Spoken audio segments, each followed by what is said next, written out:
Hi everybody, Andrew Cuneo here. Today I'm going to do a bit of a spoiler review, I guess, for cards from Phyrexia All Will Be One.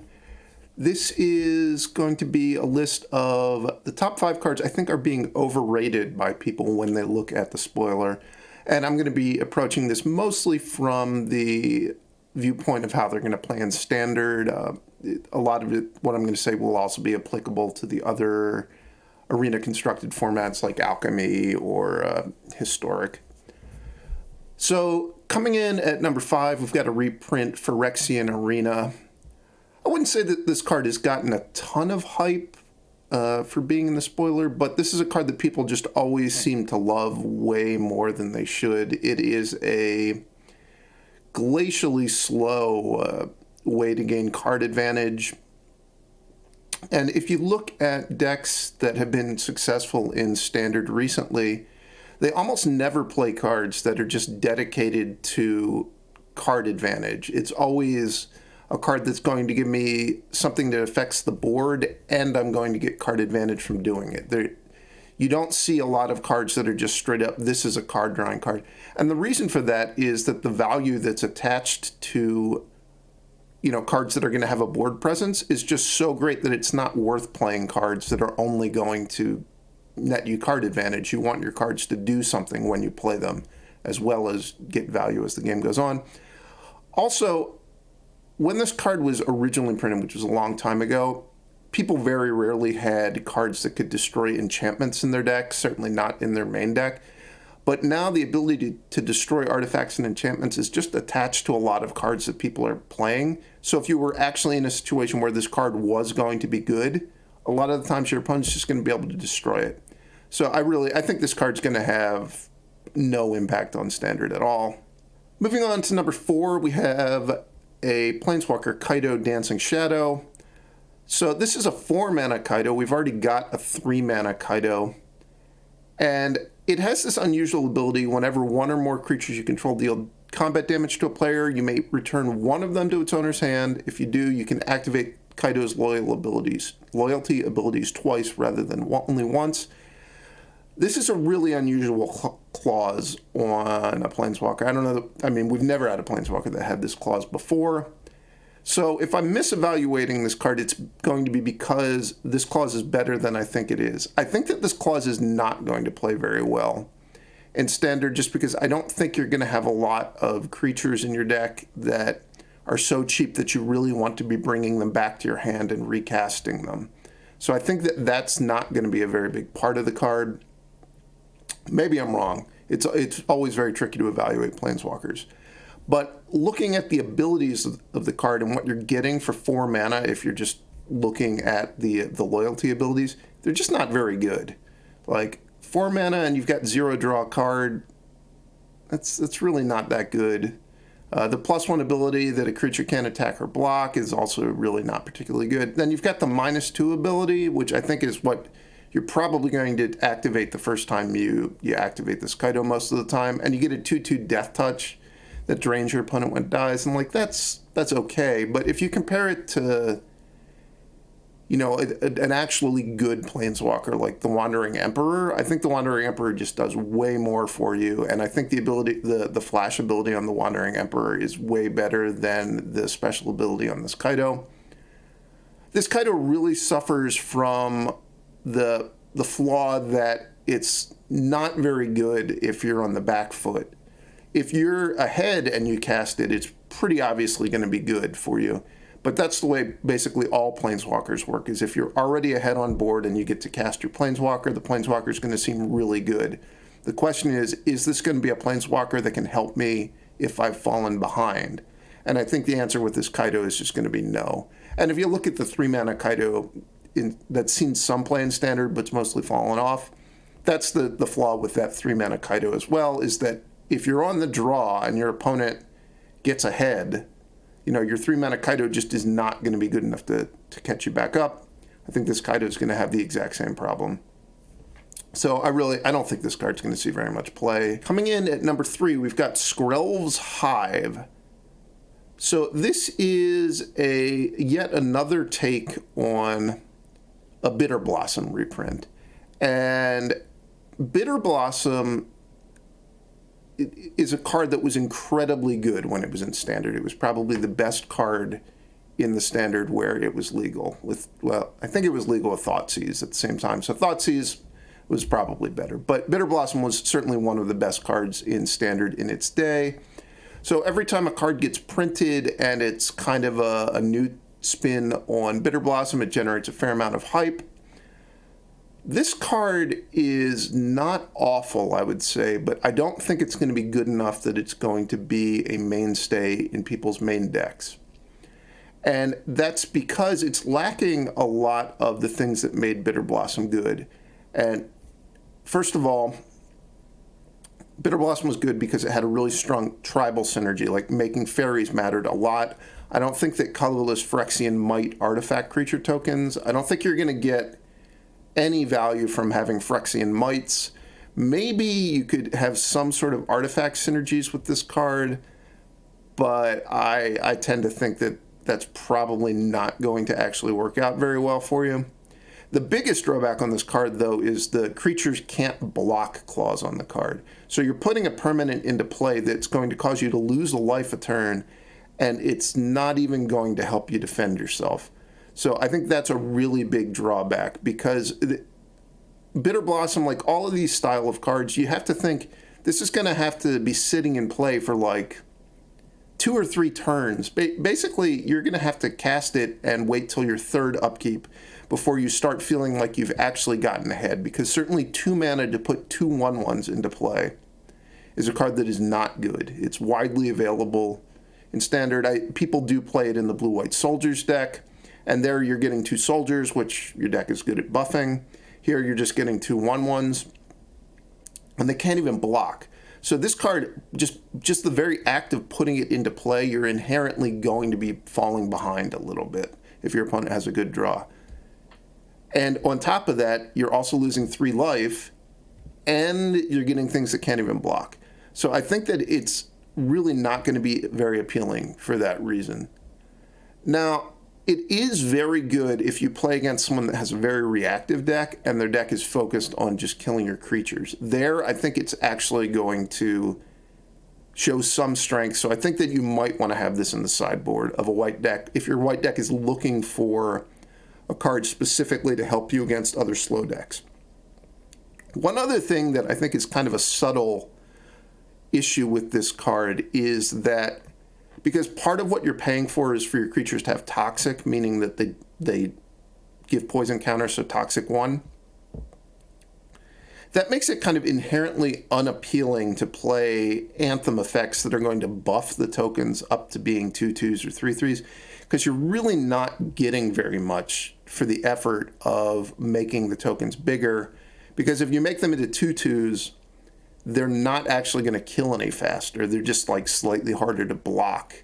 So with a card like Wedding Announcement, it isn't as natural of a synergy as you would probably like it to be for this to be a really strong card. Probably if Skrelv's Hive shows up, it's going to show up in decks that also have Wedding Announcement, but it's really not actually that strong of a synergy, because you're just, at that point, you're getting Toxic 1, but you're not really getting paid for buffing the creatures. Moving on to number 3, and this is one that I do think I've seen a fair amount of hype around, Nissa Ascended Animist. So we've got a 7 mana Planeswalker, which you're really going to play as a 5 mana Planeswalker most of the time. So it's going to be a 5 mana Planeswalker, you're going to pay 4 life to get it into play, and then you're probably going to use the +1 ability. So you're going to have 5 mana, 4 life, and you're going to have a 4/4 creature that has, it's just a token creature, doesn't have reach, doesn't have trample, doesn't have any sort of resiliency at all, and you're going to have a 4 loyalty Planeswalker. That, I think, is going to be the most common play pattern with this card. Now, is that actually good? And I think the answer to that is just pretty clearly no. If you look at the way Standard decks are constructed, it's basically a disaster if you don't do stuff on turn 3 and on turn 4. Like, you need to have some cheap plays for turn 2, then you really need to spend all your mana on turn 3 and turn 4, because that's what's going to set the tone for the whole game. that leads to decks being built in such a way that they really don't play that many 5-drops. Like, some decks are going to play 4 Invoke Despairs, some decks play a couple copies of AO, but you don't really see decks that decks just don't want 5-drops that much. In order for a 5-drop to see play, it has to be incredibly good, like Invoke Despair. And this card just really is not incredibly good. It's a card that, if you're on the back foot and you're looking for your 5-drop to stabilize you, do you really think that a vanilla 4/4 is going to stabilize you? And I think the answer to that is pretty obviously no. So you're basically, you've got a card that is, it's hard to play when you're behind, especially because it's going to cost you 4 life, remember. And so what if you're getting to play it when you're ahead, and there, it's going to be okay. You're going to get a 4/4, and then probably next turn you're going to get a 5/5. And, like, that's fine. But is that really any better than some other 5-drop you could play? And the answer is probably no. This also suffers from just the inherent problem that 5-mana sorcery speed cards that can be countered, it's just, like, inherently not particularly good. So I'm certainly not crazy about it from that standpoint. Then if you look at the other abilities on the card, so the -1 destroy an artifact or an enchantment, it's certainly nice to have. Attached to a card you're going to pay 5 mana for, you're every once in a while you're going to use that ability, but I don't think it's like a strong selling point on the card. Then the -7 ability is theoretically pretty powerful, where you're getting an overrun effect, but the overrun effect is fed by how many forests you have in play. And I think you're just not going to do very well if you try to build a deck that has a lot of forests in it. Because if you're looking at a 2-color deck, you're not going to get very many dual lands that count as forests. You're just going to get the triome cycle of lands. So if you're looking at playing like the new fast lands, pain lands, slow lands, none of those things count as forests. So it's going to be a real challenge to construct a mana base that has a lot of forests in it and is part of a good deck. So like if you're a mono green, obviously you could have a lot of forests. I don't think you're going to be a very good deck though. If you're looking at, I'm going to build a really heavy green deck and then I'm going to play one supporting color to get maybe you're going to pick black so that you can have, some cards that can kill creatures in your deck. You could do that. It would be okay. But at that point, like the -7 ability, it's not going to be something that just like one-shots your opponent once you get to 7 mana if you've got 2 creatures in play. So just all in all, I think that this card, if you were telling me I had to choose between putting this Nissa in my deck or Wrenn and 7, I would say this Nissa is a better choice. But if you're asking me, do I think that this is going to be a part of a successful deck, I think the answer is just no. It just isn't good enough. All right, coming in at number 1, a class of card that I just think is absolutely awful. We've got Skrelv Defector Mite, and this is kind of an homage to Mother of Runes. So what it does is it's kind of a 1-drop that you put into play, and then it's got a tap ability that's going to protect your creatures. With Skrelv, what you're getting is Phyrexian mana tap, so either 2 life or a white mana. Choose a color, you gain Toxic 1 and Hexproof from the color until end of the turn, and can't be blocked by creatures of that color this turn. So that is a really, really watered down form of what Mother of Runes did. Mother of Runes was 0 mana to activate, it could target itself, and it gave protection from a color. So the only upside you're getting is Toxic 1. Everything else is weaker than Mother of Runes.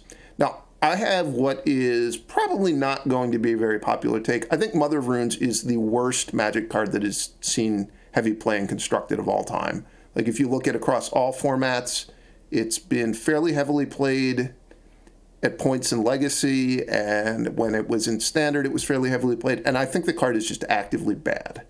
I think the only time it's ever successful at all is if you're protecting cards that are like, your opponent cannot win the game if it gets to stay in play. And there was a brief period in Legacy where that maybe kind of applied, but for the most part, it was just a really bad card. You would put it in play, it would sit there, your opponent sees it coming, so you never like get to surprise your opponent with it. It's just literally, It's there, your opponent knows what you're going to do, and they just need to figure out a way to break out of the lock that it's trying to create. And usually people can do it. So this style of card plays incredibly badly against sweepers because you're putting a card into play that's not going to do anything. It's just slowing the game down because rather than putting a proactive card into play, you've just put a defensive card into play, meaning that your opponent has more time to set up before they need to cast their sweeper. Now, it is true that sweepers are not super popular right now in Standard. I think if Skrelv actually becomes a card in a successful deck, we'll just see sweepers become more popular, and then they'll push Skrelv back out of the metagame. The other thing about Skrelv that it makes it so much worse even than Mother of Runes is that you're not getting protection from color, which means that if you have a card like Anointed Peacekeeper that you've put into play, and you want to protect the Peacekeeper because it's you know that it's preventing your opponent from casting a card that you really want to make it so they can't cast, but you also want your Anointed Peacekeeper to be able to get into combat. Here, you're not getting an ability that makes you better at fighting in combat. You can't block with your creature and then use Skrelv to make sure your creature lives. You can't attack with your creature with the threat of activating the Skrelv if they block so that, it would be a favorable combat for you. Here, if you want to be using Skrelv to make your creature better at combat, the only thing you can do is make it unblockable, which means you have to proactively use Skrelv, which means that, you're not actually protecting the creature you're trying to protect from a removal spell because you've proactively used Skrelv.